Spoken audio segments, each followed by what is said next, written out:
Hello, welcome or welcome back to the Instech podcast. Zoya podcast producer here, bringing you the final episode before the Christmas break. This week, Robin Merttens is joined by Hasani Jess, CTO at Aventum.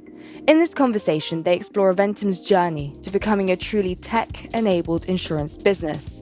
Hasani shares insights into building an integrated insurance platform, how Aventum is leveraging AI to triage submissions and extract actionable insights, and why their innovation lab is central to staying ahead in a rapidly evolving industry. If you're curious about how a culture of constant change and innovation drives success, this episode is a must listen.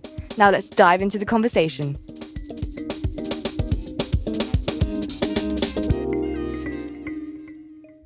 Well, it's another week and another Instech podcast. And this is the last podcast before the Christmas break. With me and bringing you some festive cheer, I've got Hasani Jess from Aventum. Tell everybody what you do. Hi, everyone. And Robin, thank you for inviting me onto your podcast. I'm Hasani Jess. I'm the group CTO at Aventum Group, and I look after all of our technology for our businesses, covering our MJ, Rockstone, and our brokerage Concilium. Give us some idea of size. How big is Aventum these days? I've been at Aventum about a year and a half now. I joined in the summer, and at that time, the business was around 450 people. And actually, that had been on a very rapid growth trajectory already. And now, a year and a bit later, we are around the 650 people.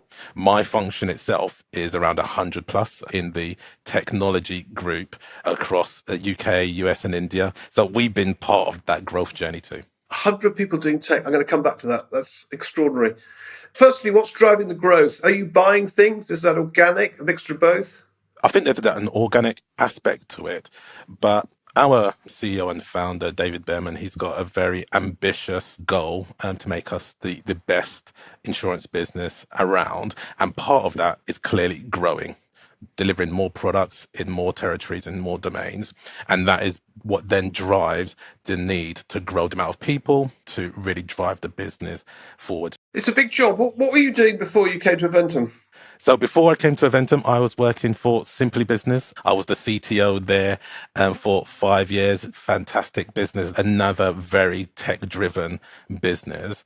And we're incorporating a number of those aspects. I know we'll come on to that later on, but a number of those aspects into the specialty insurance domain that we now find ourselves in. Were you there when they sold to Travellers? Unfortunately, I joined as part of the transition after the Travellers acquisition.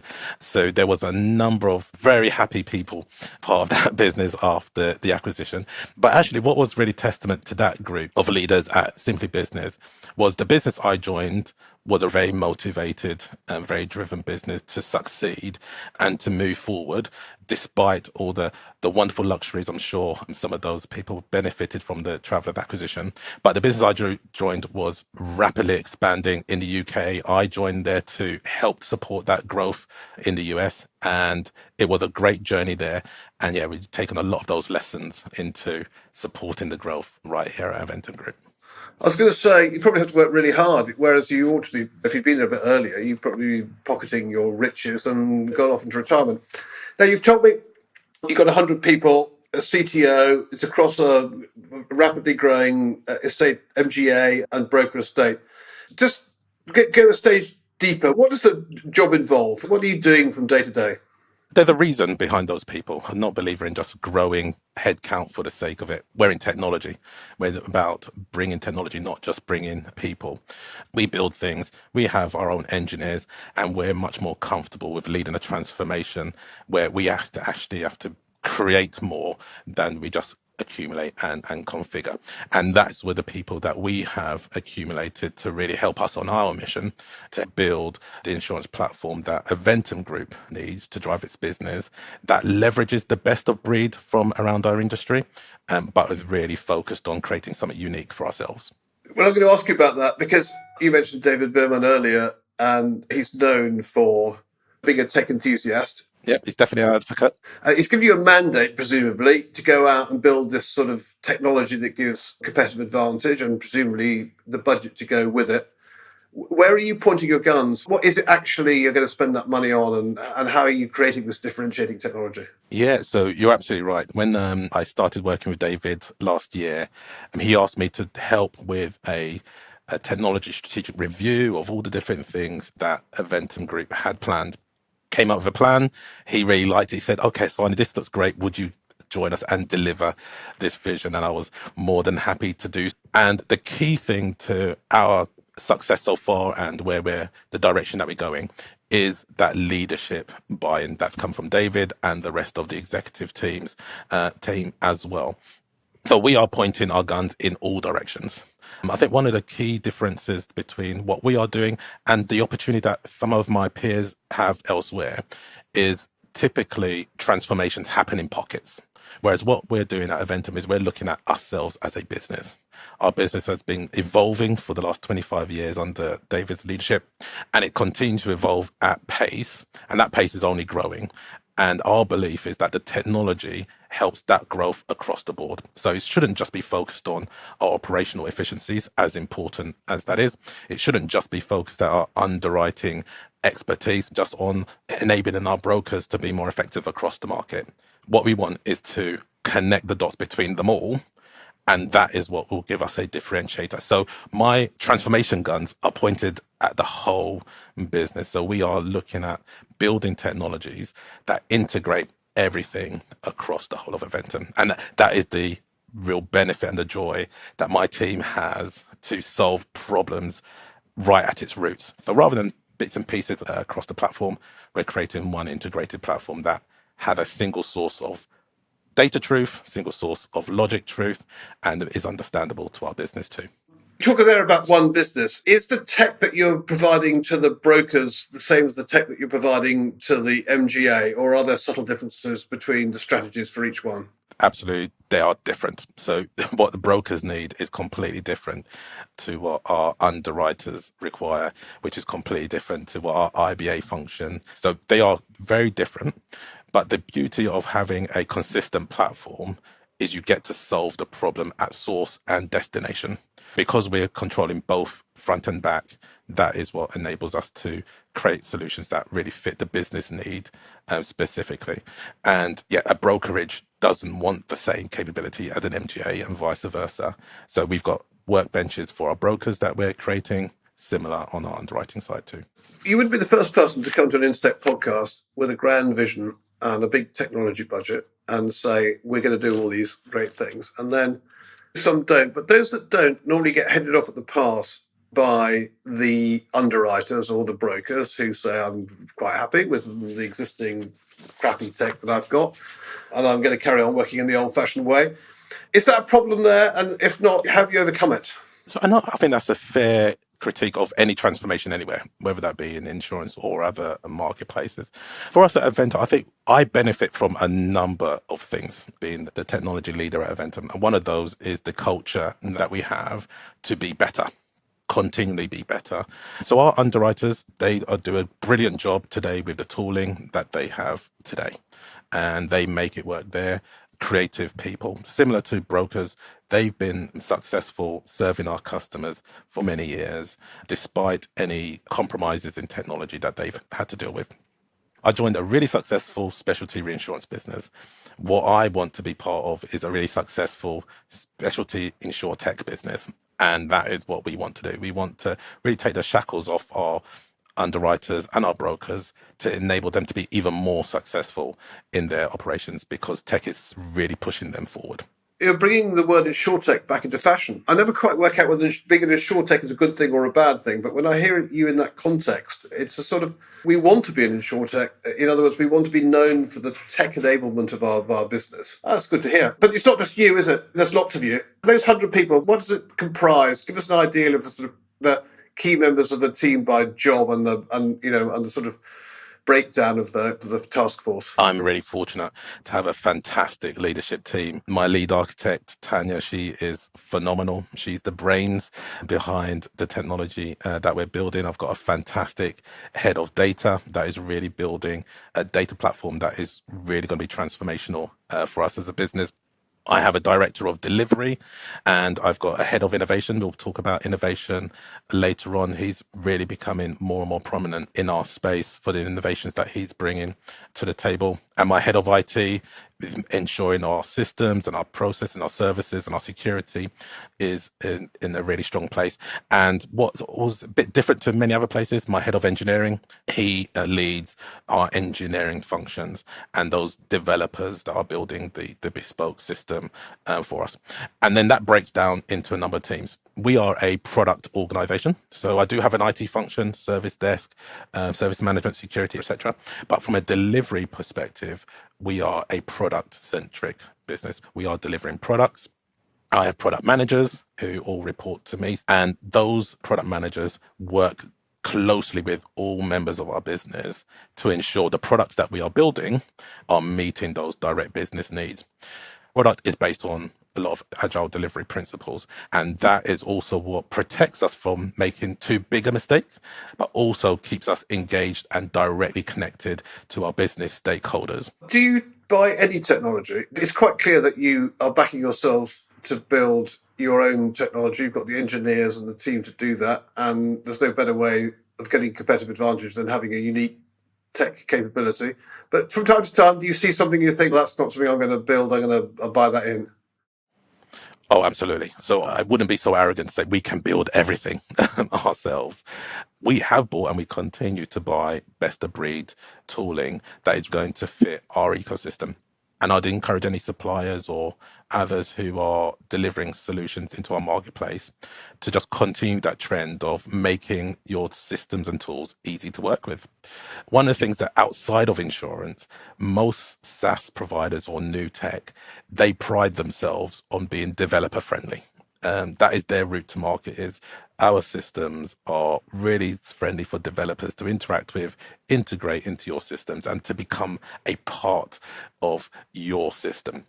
And I can see that happening more and more in the insurance space as well. And I would just encourage suppliers to continue to ensure that their tools don't become silos or islands by themselves, but they natively and naturally are integratable, do a really good job of being developer friendly, bringing connective tissue to an ecosystem. It's like the old playground. Go and play nicely, my mum used to say. Go and play nice. 100%. There wouldn't be a 24 podcast if we weren't going to talk about AI somewhere in all of this. That must be part of your toolkit.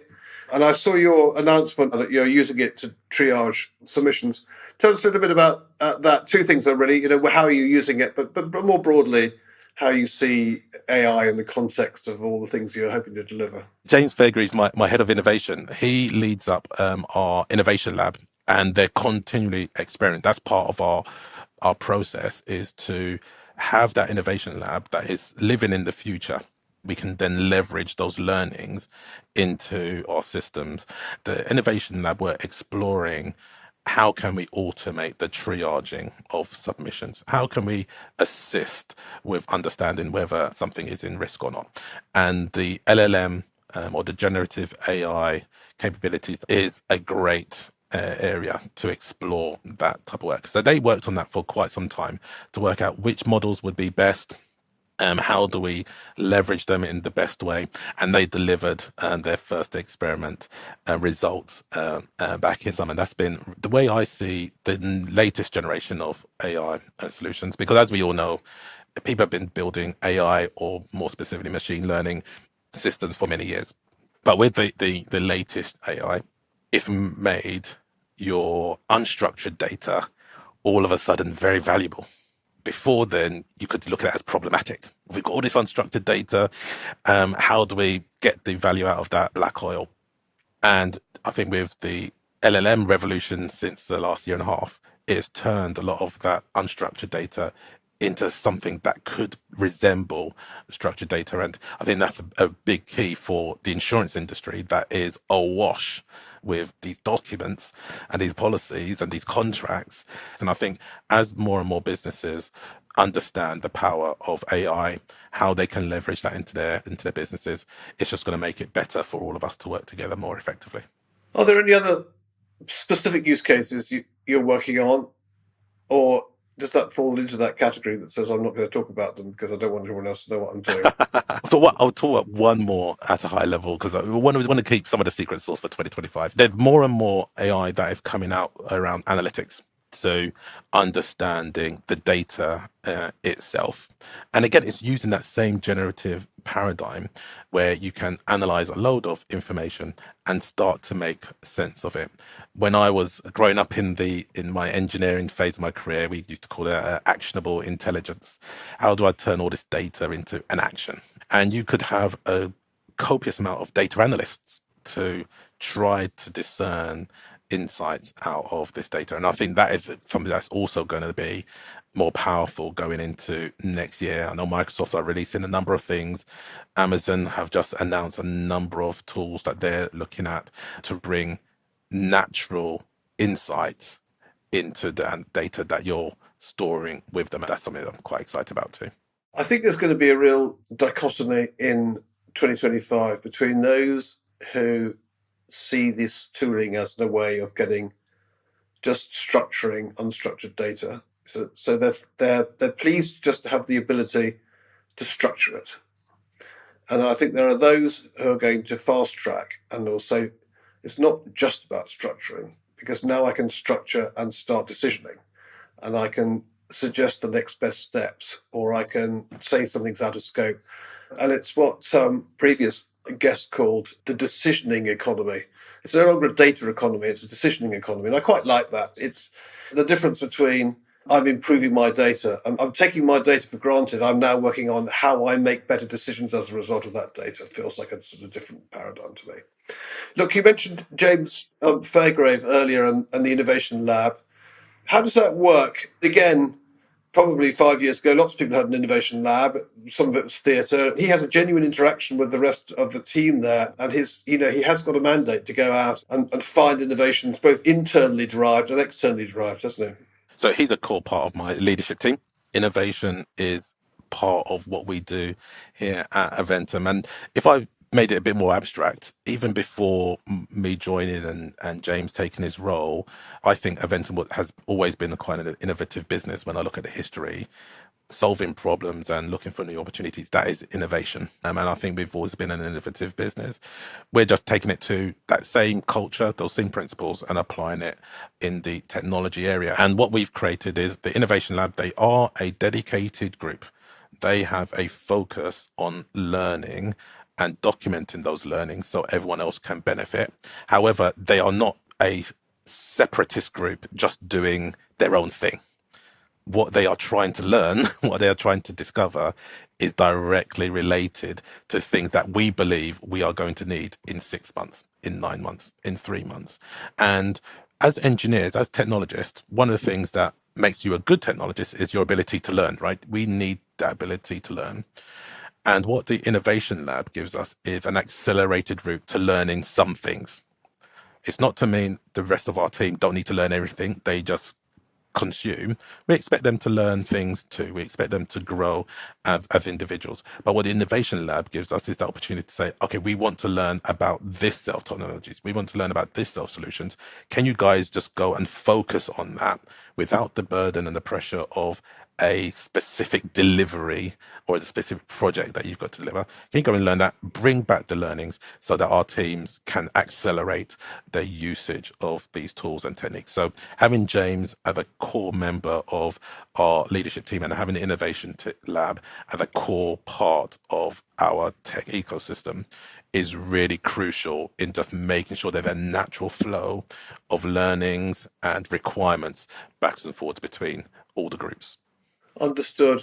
It's kind of what Innovation Labs should be, but I feel like they got out of fashion a bit because they created what I call orphan children, operating as they did in isolation. They would then drop these orphans back into the business, and no one was prepared to adopt them. And you've got to do it properly, haven't you? And I think we've learned a lot over the years collectively about how to make them work and how not to.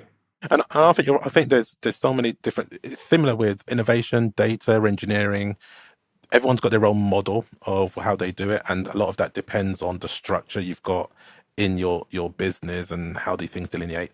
And I think you're right. There was a moment, it was quite a long moment, where the innovation groups did become a separatist area that was completely unrelated to delivery.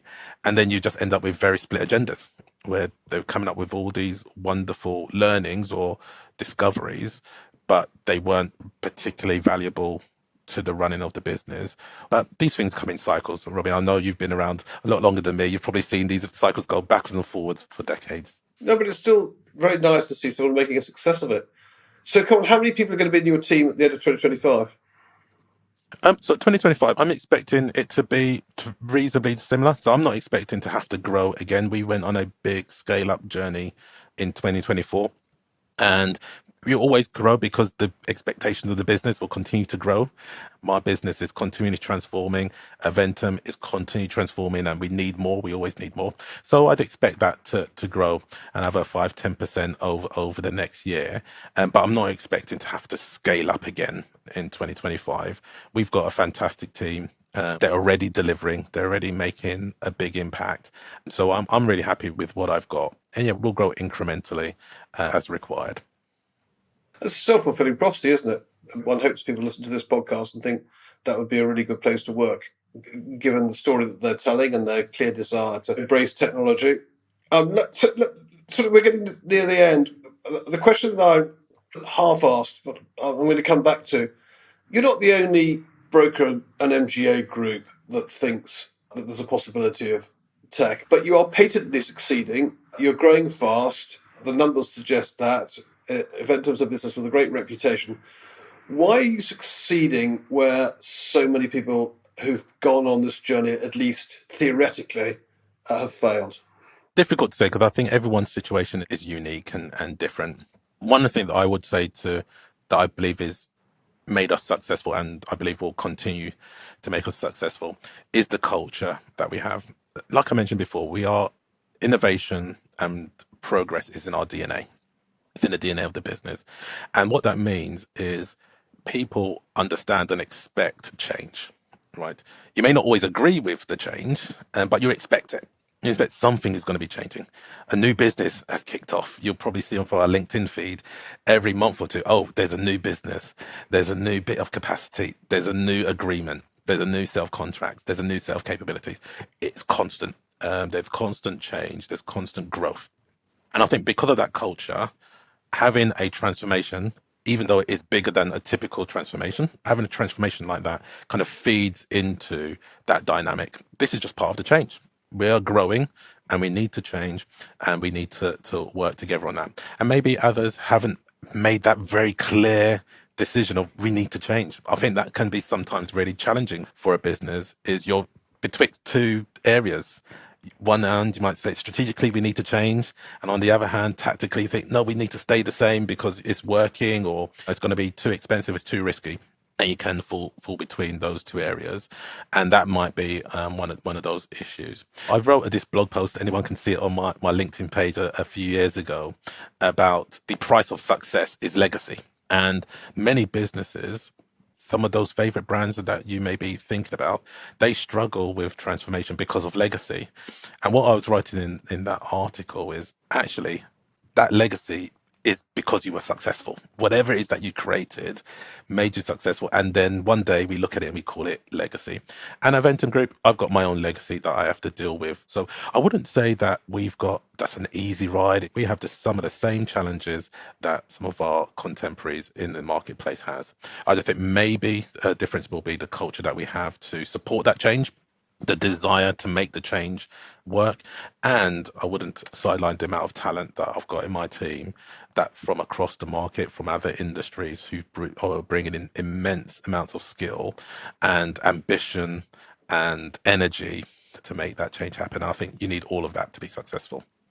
Now, that wasn't that bad, was it? When you and I were prepping for this, you thought you were going to get some dreadful kind of Newsnight grilling, and you went away thinking, oh my God, what have I let myself in for? But you quite enjoyed that, didn't you?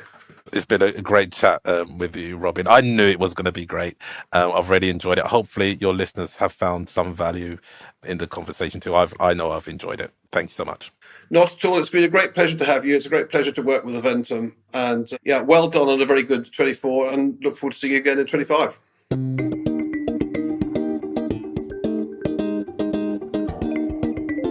Well, if you've made it this far, then I'm pretty sure you found that as interesting as I did.